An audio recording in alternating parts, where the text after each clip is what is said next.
오늘 제목을 복음을 또 전합니다 라는 제목으로 함께 은혜를 나누고자 합니다. 복음은요 생명의 물줄기와 같습니다. 막히면요 그냥 멈추는 게 아니라 더 낮은 곳으로 흘러가는 그런 물줄기와 같아요. 그래서 복음은 계속 흘러갑니다. 여기서 중요한 것이 있어요. 겸손히 들을 수 있는 귀가 있는 것이 은혜입니다. 그래서 복음이 안 들리면 내가 지금 문제가 있구나 진단받으셔야 됩니다. 복음은 들리게 되어 있기 때문입니다. 겸손히 복음을 들을 수 있는 늘 깨어있는 귀가 되시기를 간절히 바라겠습니다. 우리는 날마다 영적인 싸움을 합니다. 오늘 그 1차 선교 여행을 하는 중에 바울과 바나바가 싸웠던 영적인 싸움, 그 영적인 싸움에 대해서 함께 이렇게 정리를 좀 하려고 합니다. 우리도 날마다 영적인 싸움을 하기 때문에 그렇습니다. 그런데 자신이 영적인 상태에 따라서 그 영적인 싸움에 대한 인지하는 정도는 달라집니다. 은혜가 충만하고 성령 충만하면 충만할수록 영적으로 민감하게 됩니다. 민감하게 돼요. 그러면서 하나님의 인도하심을 확연하게 경험하게 됩니다. 이게 영적인 싸움이에요. 제가 교회들이 싸우는 참 말도 안 되는 제가 교회의 싸움을 이야기를 듣고 어떤 목사님이 미얀마의 선교를 열심히 했는데 미얀마 선교사님이 돌아가셨어요. 그래서 사모가 그 선교를 이어가면서 일부 땅을 좀 미얀마가 땅이 많이 올랐대요. 땅을 팔았는데 그걸 가지고 또 목사님하고 선교사님 그 사모님하고 이렇게 연결돼서 팔았다고 하면서 목사님을 이렇게 고발하는 이야기를 들으면서 참 말도 안 된다. 그 목사님은 관계도 없고 그랬는데 목회 잘하는 분이 어려움을 겪고 있다라는 이야기를 들었습니다. 교회가 참 싸우는 교회들이 참 많이 있구나라는 그런 소식을 들으면서 교회의 평안을 위해서 저도 기도를 했습니다. 남양주 성실교회뿐만 아니라 이 땅에 있는 교회들이, 대한민국에 있는 교회들이 싸우지 않고 평안했으면 좋겠다라고 그 새벽에 쭉 기도를 했는데요. 그러면서 수요일 설교를 준비하면서 주님의 응답하심을 알게 되었습니다. 시편을 수요일 날 보는데요. 시편 122편 1절에 다윗은 다른 사람이 성전에 올라가자는 말을 듣고 기뻐했습니다. 그렇죠. 아내가 남편한테 성전에 올라가자, 아니면 남편이 아내에게 성전에 올라가자, 자녀들이 아빠와 나 성전에 같이 올라갔으면 좋겠어요. 이웃이 친한 사람이 당신 교회 가는데 나도 같이 갔으면 좋겠어요 라고 하는 그 말이 참 기쁘잖아요. 다윗이 기뻤다고 합니다. 그러니까 가까운 사람이 교회에 가서 예배 드리고 싶다는 말을 참 우리가 듣고 기뻐하잖아요. 다윗도 기뻤습니다. 이런 기쁨이 지속되기 위해서 다윗은요, 예루살렘의 평안을 구하는 기도를 하고 다른 사람에게 예루살렘 평안을 위해 기도해달라고 부탁을 합니다. 교회가 평안해야만이, 예루살렘이 평안해야만이 교회 예배드리러 가자, 성전에 올라가자라는 말을 계속 들을 수 있기 때문입니다. 교회가 평안해야 되지요. 교회가 평안해야 됩니다.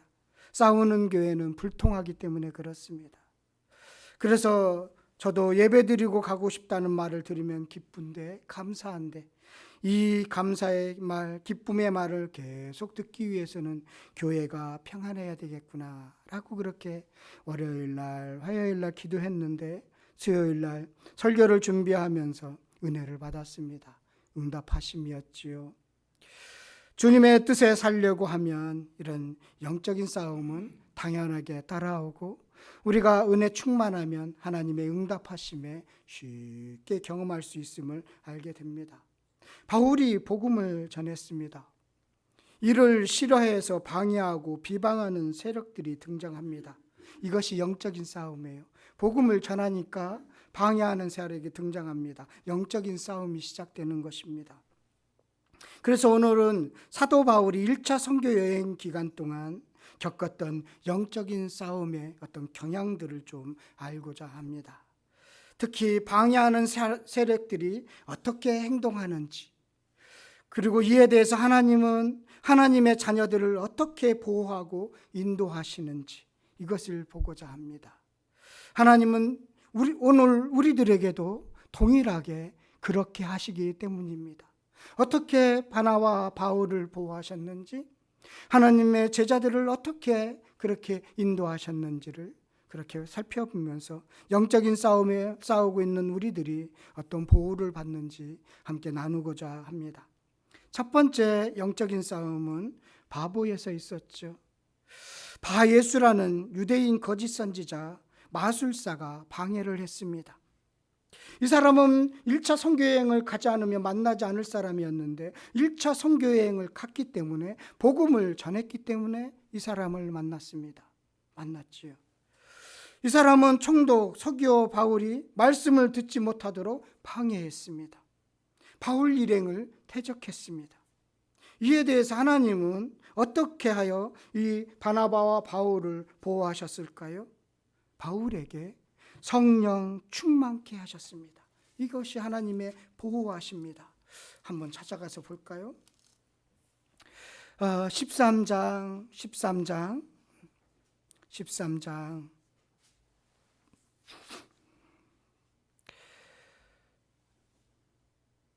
몇 절이더라?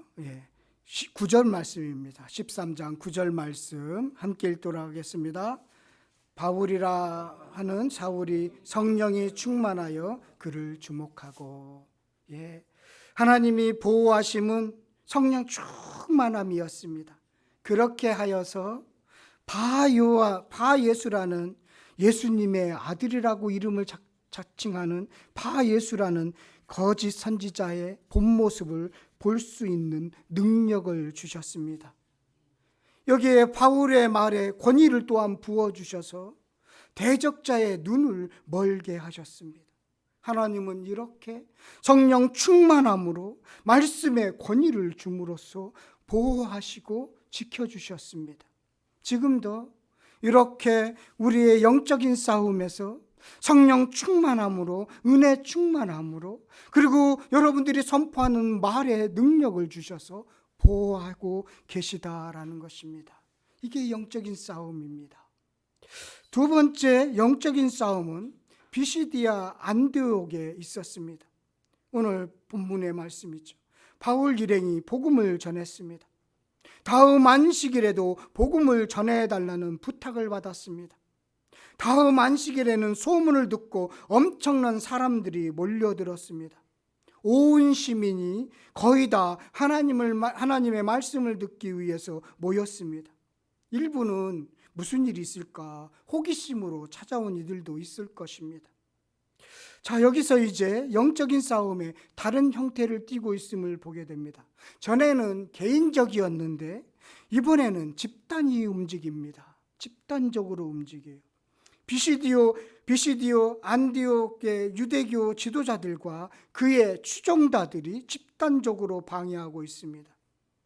그전에는 자신들이 설교를 전할 때는 그런 일이 없었는데, 이 사람들은 바울이 설교를 전할 때 없었거든요. 첫 번째 해당이 복음을 전할 때 없었거든요. 그런데 바울의 설교를 듣고 인파가 계속 몰려들어온다라는 것을 보고 불타는 시기심, 그런 비방의 마음이 사로잡히게 되었습니다. 그래서 13장 45절의 말씀을 보면 13장 45절의 말씀 함께 보도록 하겠습니다. 유대인들이 그 무리를 보고 시기가 가득하여 바울이 말한 것을 반박하고 비방하니, 시기가 가득했습니다. 시기가 가득해서 시기심에 사로잡혀서 모여든 이 유대인 지도자들은요, 바울이 말씀을 전하면요 조목조목 반박했다는 것입니다. 말씀을 듣지 못하도록 반박했습니다. 계속 그래서 그것도 모자라서 비방했다라는 것입니다. 반박하고 비방했습니다. 여기에 그치지 않습니다. 선량한 사람들을 성동했습니다. 바울이 복음을 전하지 못하도록 집단적으로 지금 움직이고 있음을 보게 됩니다. 바울은 계속되는 방해로 인해서 말씀을 전할 수 없게 되었습니다. 방해의 세력이 강해지는 거예요. 강한 거예요. 집단으로 움직이는 거예요. 그런데 지금 영적인 싸움을 하고 있는 하나님 편에 서 있는 사람은 누구인가요? 3명에서 1명 떨어져 나가서 2명밖에 없어요. 바울과 바나바예요. 그런데 대적자들은 훨씬 더 많이 있습니다. 중과 부족이 있지요. 그러면 이런 상황 속에 하나님은 어떻게 이들을, 바울과 바나바를 그렇게 보호하시고 지켜주셨을까요? 하나님은 먼저 말씀을 전하는 장소를 바꾸게 하셨습니다. 회당에서 말씀을 전했는데, 그런데 이제는 이방인이 있는 거리로 시장에서 복음을 전하도록 하셨던 것이죠. 생각의 전환이에요. 늘 바울은 회당에 가서 먼저 복음을 전했어요. 그런데 지금 그럴 수 없는 상황이 되니까 그럼 우리가 거리로 나가자라고 그 생각의 전환을 하나님께서 주신 것이지요. 학자에 따르면 여기 비시디오 안디옥에서 한 3, 4개월 정도는 머물렀던 것으로 보고 있어요. 그렇게 오랫동안 머물면서 곳곳에 찾아다니면서, 시장이든 가정집이든 찾아다니면서 이방인들에게 말씀을 듣기 위한 이방인들에게 복음을 그렇게 전했음을 보게 됩니다. 거리나 집에 찾아가면서 복음을 전했어요. 그래서 그 지방에 두루 복음이 퍼져나가게 했다는 것을 보게 됩니다. 그런데 그렇게 장소를 바꿔서 복음을 전하면 회당에서 이제 그들 유대인들, 그 방해하는, 반박하는 유대인, 비방하는 유대인들을 피해서 거리에 나가서 이방인들에게 복음을 전했는데 자신들하고는 상관도 없는데, 그런데 그들은요 더 조직적이고 강하게 그들은 그 방해하는 것을 보게 됩니다. 더 많은 사람들을 선동해서 복음을 전하지 못하도록 하는 것입니다. 그랬어요. 더 이상 복음을 계속 거리에서 집집마다 찾아다니면서 복음을 전하는데 자신들에게는 아무런 피해를 주지 않는데도 그들은 방해했고 복음을 전하지 못하게 했습니다. 그랬더니 하나님은 어떻게 하셨느냐면 그 도시를 떠나게 하십니다. 이것도 보호하심이에요. 이것도 하나님의 지키심이고 보호하십니다. 처음에는 회당에서 복음을 전하다가 이방인에게 복음을 전하라는 그런 생각의 전환을 주신 것도 하나님이시고, 이제는 떠나라라는 것도 하나님이 주신 마음이지요. 이것이 보호하심입니다. 지금도 여러분들이 정말로 힘들고 대적하기 힘들 때는 하나님이 잠시 피해 있어라, 피하는 장소로 하나님께서 그렇게 피하도록 하시는 것을 보게 될 것입니다. 이것도 영적인 싸움입니다. 피할 수 있는 마음을 주시고 피하게 할 수 있는 그런 도시와 같은 피난처와 같은 데를 여러분들에게 허락하실 겁니다. 이것이 바로 영적인 싸움에서 하나님의 보호하심입니다. 보호하심이에요. 그래서 제가 힘들게 교회 다니시고 싸우는 교회 다니는 분들 만나면 요즘 그래요. 피할 곳이 있다. 남양주 성실교회다. 그렇게 농담 섞인 말을 합니다. 그런 거예요. 하나님이 이것도 보호하심이다라는 것을 꼭 기억하시기를 바라겠습니다.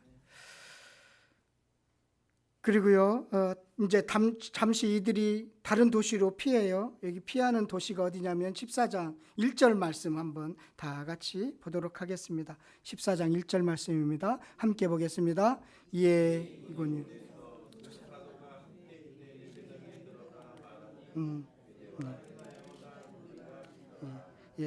여기 비시드 안디옥에서 가장 가까운 도시가 이고니온인데요. 그런데 가깝다고 해도 금방 내 이웃 동네와 같이 그렇게 가깝지는 않고요. 한 180km 정도 떨어진 이고니에, 거기에 가기 위해서는 한 30개가량의 산을 넘어야 하는 험한 길이었습니다. 참 피하게 하셨는데 이고니아에 가기까지는 참 어려운 여정들이 있었습니다. 그래서 이고니아에 도착한 일행은요, 또다시 회당에 들어가서 담대히 복음을 전했다라는 것입니다. 유대인과 이방인이 많은 이들이 복음을 듣고 예수님을 믿게 되었습니다. 그런데 여기서도 동일하게 순종하지 않는 유대인들이 이방인들을 선동하여 조직적으로 방해를 합니다. 자, 세 번째, 이제 이렇게 영적인 싸움인데요. 다른 유형이죠. 비방과 방해를 넘어서 이번에는 이제 폭력을 행사하려고 합니다. 영적인 싸움이 점점 강해지는 것을 보게 됩니다. 5절 말씀 함께 보도록 하겠습니다. 14장 5절 말씀입니다. 14장 5절 말씀 함께 읽겠습니다. 이방인과 유대인과 그 관리들이 두 사도를 모욕하며 돌려치려고 달려드니, 모욕하고, 비방을 넘어서 모욕하고 이제는 돌을 들어서 치려고 합니다. 죽이려고 하는 거예요. 그러면 이에 대해서 지난번에는 피하도록 하셨잖아요. 그러면 이번에는 어떻게 하셨을까요?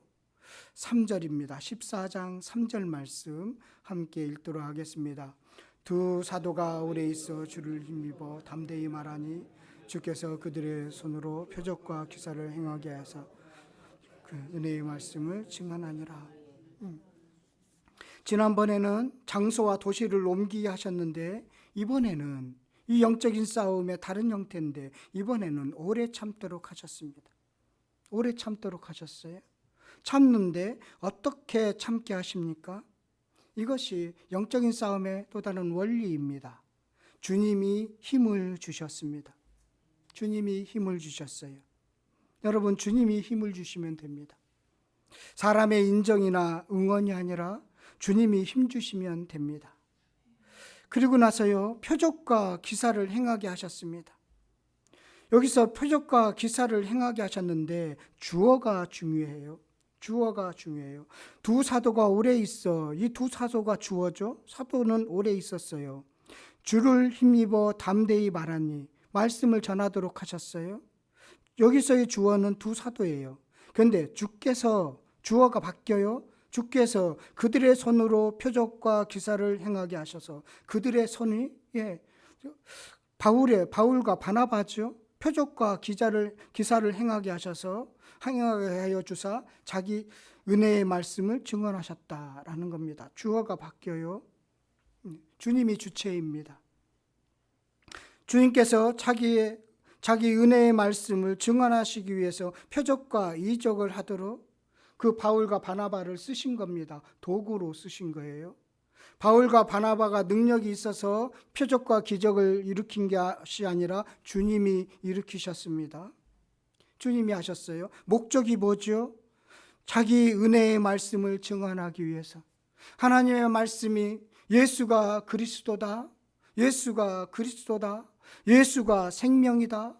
예수님은 죽으셨고 부활하셨다. 이 메시지 전했을 텐데 이 말씀이 맞다라는 것을 그렇게 알리기 위해서 주님께서 바울과 바나바를 그렇게 도구로 삼아서 기적과 이적을 베푸셨던 것을 보게 됩니다. 은혜의 말씀을 전하기 위해서입니다. 이것이 영적인 싸움에서 지금도 하시는 일입니다. 여러분들을 도구 삼아서 기적과 이적과 표적이 있을 수 있습니다. 내가 잘나서가 아니라 내가 특별해서가 아니라 믿음을 붙들어 주기 위해서 하나님의 특별한 은총이 있을 때가 있습니다. 그러면 감사하시기를 바라겠습니다. 그런데 사실은 표적과 기적보다도 더 중요한 것은 예수님을 믿는 것이고 예수님의 말씀이 맞습니다라고 고백하는 것입니다. 그런데 오래 있었대요. 오래 머물게 하셨어요. 그러면서 버티면서 바울과 바나바는 두렵지 않았을까? 두려운 마음도 들지 않았을까? 돌로 치려고 하고 죽이려고 하는데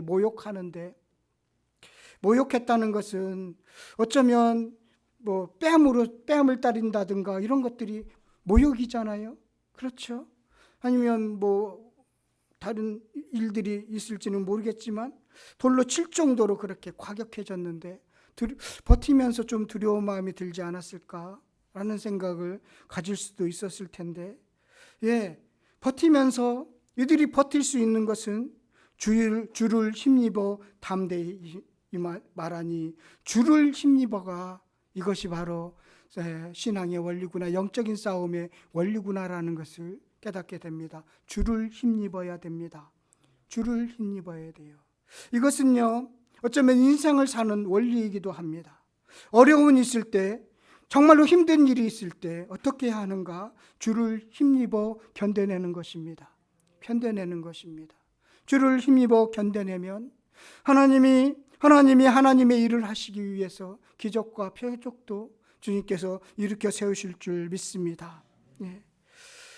이렇게 해서 세 번째 영적인 싸움은 주를 힘입어서 이길 수 있는 능력을 주시고 보호하신다는 겁니다. 네 번째 영적인 싸움은 이제 폭력은요, 폭력 쓰지 마세요. 폭력이라는 것은요, 한 번의 폭력은 한 번으로 끝나지 않아요. 폭력은 폭력을 낳고 폭력은 더 큰 폭력을 낳게 되어 있습니다. 그래서 폭력이라는 것은 참 무서운 건데 그게 바로 살인으로 이어지기 때문에 그렇습니다. 폭력은 사용하지 마시기를 바라겠습니다. 폭력은 더 큰 폭력으로 발전하는 것을 이 영적인 싸움에서도 보여주고 있습니다. 네 번째, 바울을 돌로 쳐서 죽였습니다. 14장 19절 말씀 우리 함께 보도록 하겠습니다. 14장 19절 말씀 함께 읽겠습니다. 시작.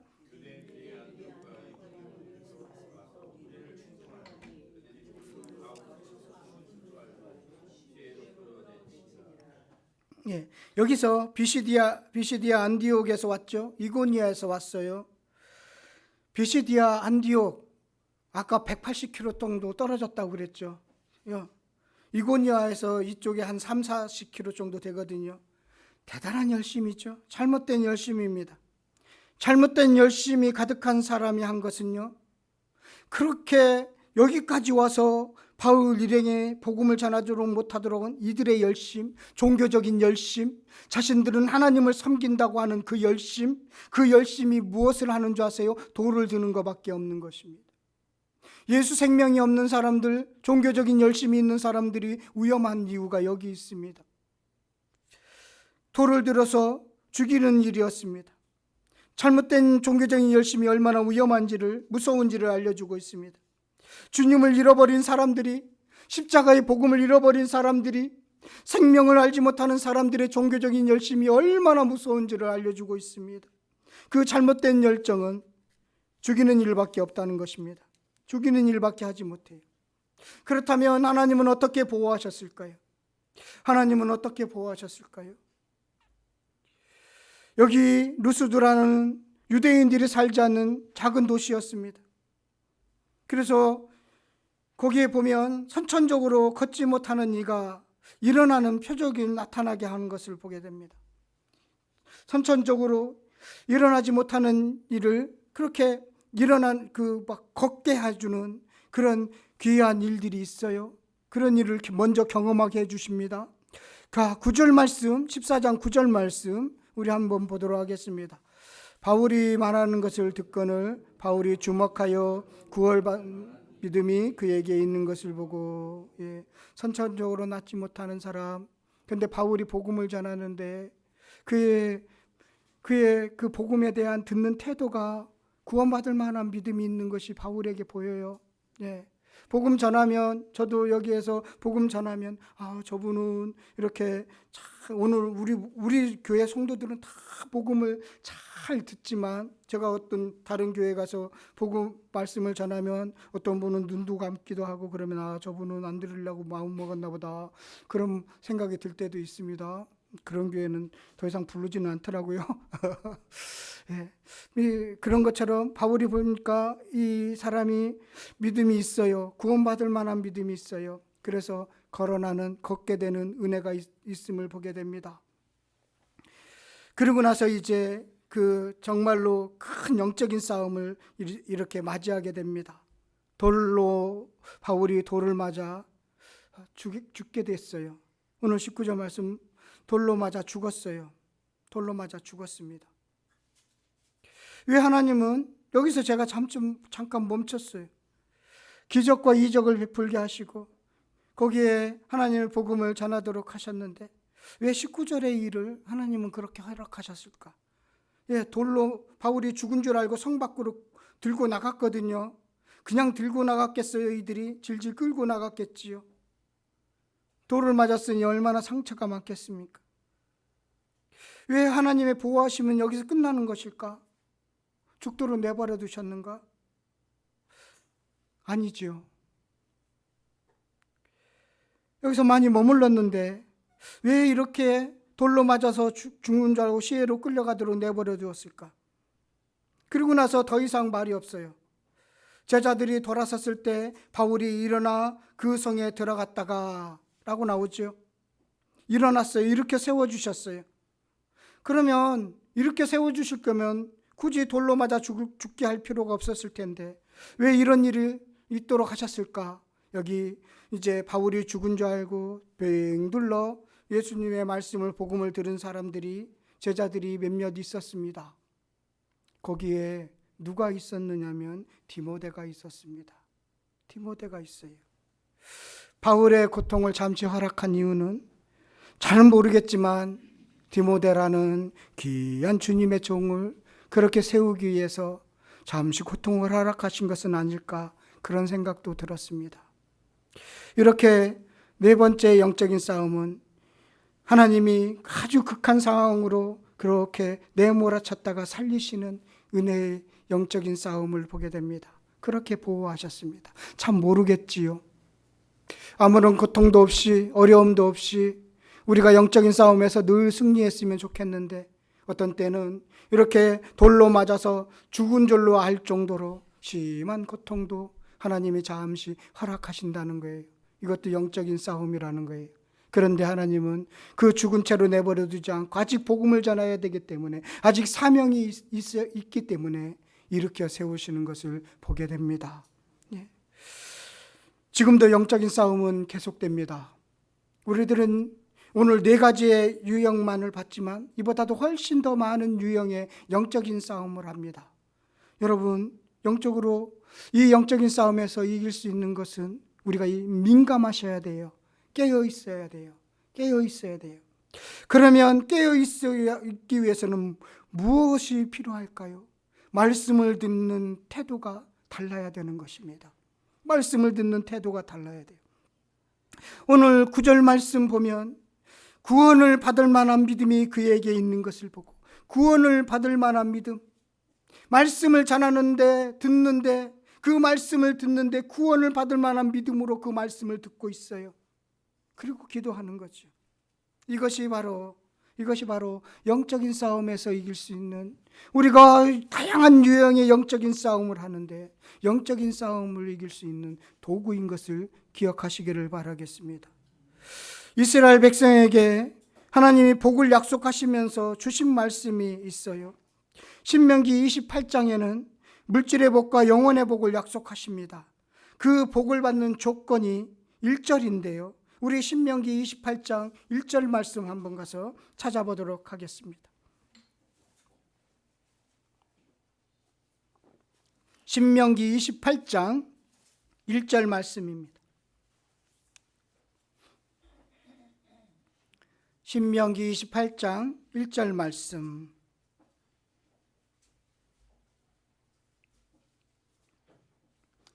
찾으셨어요?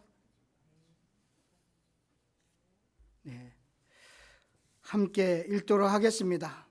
내가 내 하나님 여호와의 말씀을 삼가 듣고 내가 오늘 내게 명령하는 그의 모든 명령을 지켜 행하면